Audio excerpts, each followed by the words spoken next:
വസ്ത്ര വ്യാപാര രംഗത്ത് മാറ്റത്തിന്റെ സൂര്യോദയം. Murad Wedding Centre, Kuttippuram road, Karathur.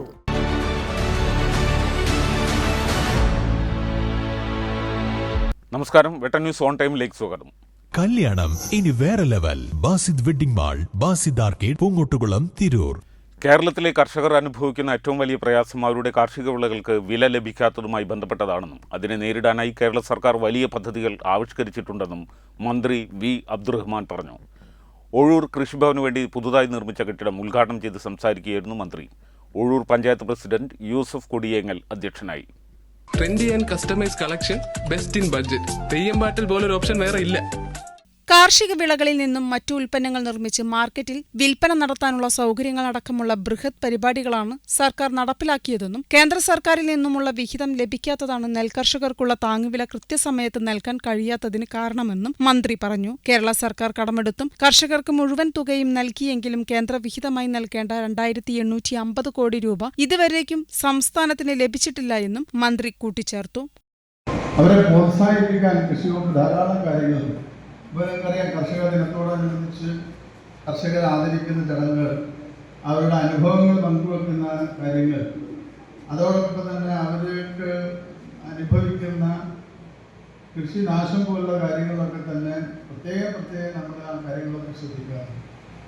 പക്ഷേ വിള ഇൻഷുറൻസ് പോലുള്ള കാര്യങ്ങൾ നല്ല രീതിയിൽ തന്നെ നടപ്പിലാക്കാൻ നമ്മൾ ശ്രമിക്കും. പക്ഷെ ഇതിലൊക്കെ തന്നെ ഇപ്പോൾ നെൽകർഷകരുടെ കാര്യം എടുത്ത് പരിശോധിച്ചാൽ നമുക്ക് കാണാൻ കഴിയുന്നത്, നമ്മൾ നൽകുന്ന നെല്ലിൻ്റെ വില നമുക്ക് സമയത്തിന് കൊടുക്കാൻ പറ്റുന്നു. അതിൽ കേന്ദ്ര ഗവൺമെൻറ് വിഹിതം വരേണ്ടത് വലിയ പണം. കാരണം അത് ഇന്ത്യയിൽ മൊത്തത്തിൽ നടക്കുന്നതാണ് ഈ സംഭരണം. കേരളത്തിൽ ഇത്തവണ സംഭരിച്ച് നമ്മൾ കൊടുക്കേണ്ട വിഹിതം മുഴുവൻ നമ്മൾ കൊടുത്തു കഴിഞ്ഞു. അതിലപ്പുറം അതിൽ അഡീഷണലായി നമ്മൾ ബാങ്കിൽ നിന്ന് ലോൺ എടുത്ത് കർഷകർക്ക്, ഇപ്പോൾ നെൽകൃഷി കർഷകർക്കുള്ള കുറേ പണം കൊടുത്തു. ഇപ്പോൾ 2750 കോടി രൂപ കേന്ദ്ര ഗവൺമെന്റിന്റെ വിഹിതമായി കേരളത്തിൽ ലഭ്യമാകേണ്ടത് കഴിഞ്ഞ ആഴ്ച വരെ, ആയുധപൂജയ്ക്ക് നമ്മുടെ ആ പൊതു അവധി വരുന്നവരെ ആ പണം നമ്മുടെ ഖജനാവിൽ എത്തിയിട്ടുണ്ട്.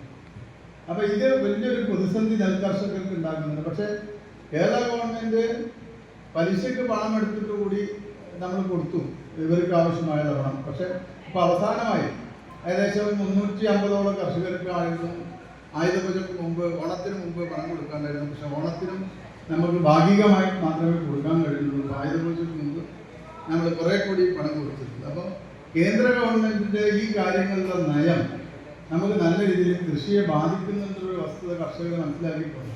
MLAയുടെ ആസ്തി വികസന പദ്ധതിയിൽ ഉൾപ്പെടുത്തി 30 ലക്ഷം രൂപ ചെലവഴിച്ചാണ് ഒഴൂർ കൃഷിഭവന് പുതിയ കെട്ടിടം നിർമ്മിച്ചത്. ഒഴൂർ പഞ്ചായത്ത് അങ്കണത്തിൽ നടന്ന ചടങ്ങിൽ പഞ്ചായത്ത് പ്രസിഡന്റ് യൂസഫ് കൊടിയേങ്ങൽ അധ്യക്ഷനായി. ജില്ലാ കൃഷി ഓഫീസർ S. ബീന പദ്ധതി വിശദീകരിച്ചു. Block panchayat vice president VK Jaleel, സ്ഥിരം സമിതി അധ്യക്ഷൻ അഷ്കർ കോറാട്, ബ്ലോക്ക് പഞ്ചായത്ത് അംഗം തറമൽ ഭാവു, പഞ്ചായത്ത് അംഗങ്ങളായ KV Prajitha, Alavi മുക്കാട്ടിൽ, Savitha Chulliyath, Pramila മാമ്പറ്റയിൽ, U. Saleena, KV Nabeela, KK Jameela, KTS Babu തുടങ്ങിയവർ സംസാരിച്ചു. പഞ്ചായത്ത് വൈസ് പ്രസിഡന്റ് സജ്ന പാലേരി സ്വാഗതവും കൃഷി ഓഫീസർ C. അശ്വതി നന്ദിയും പറഞ്ഞു. വെട്ട ന്യൂസ്, താനൂർ.